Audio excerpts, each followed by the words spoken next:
हामी सरोज श्रेष्ठज्यू र म चाहिँ सुधिराज श्रेष्ठ हामी आज तारकेश्वर महादेवको दर्शन गर्नलाई हामी जङ्गलको बाटो जाँदैछौँ। उकालो सिँढी र डरलाग्दो घनघोर जङ्गलको मा छौँ। यस्तो छ बाटोहरू अनि मेरो साथी अगाडि झोलामा दुध बोकेर हिँड्दै हुनुहुन्छ र चाहिँ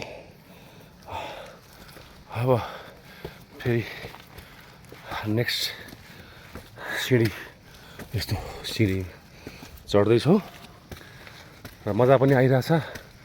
भगवान्को दर्शन गर्न जान पाउँदा खुसी पनि लागिरहेछ र भक्तजनहरू साउनको महिनामा हजुरले पनि यदि यो ठाउँलाई मन पराउनुहुन्छ र यसको बारेमा सुन्नुभएको छ भने चाहिँ तारकेश्वर महादेवको दर्शन गर्न आउनुहोला भन्न चाहन्छु। यहाँबाट काठमाडौँ पनि पुरै देखिने अवस्था छ। हेर्न सक्नुहुन्छ दर्शकहरू।